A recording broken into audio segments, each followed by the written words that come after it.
mais. Palavra no ar, mais vida no ar. Jesus acalma uma tempestade.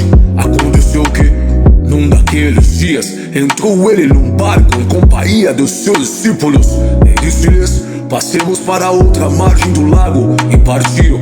Enquanto navegavam, ele adormeceu e sobreveio uma tempestade de vento no lago, correndo eles o perigo de sossobrar. Chegando-se a ele, despertaram-no dizendo: Mestre, Mestre, estamos perecendo.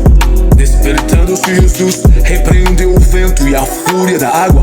Tudo cessou e veio a bonança. Então lhes disse: onde está a vossa fé? Eles, possuídos de temor e admiração, diziam uns aos outros: quem é este que até os ventos e as ondas repreende e lhe obedecem?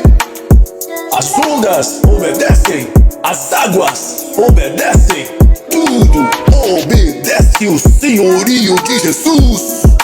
Obedeça mais, preste atenção. Só Ele tem o direito de ser respeitado em tudo neste mundo.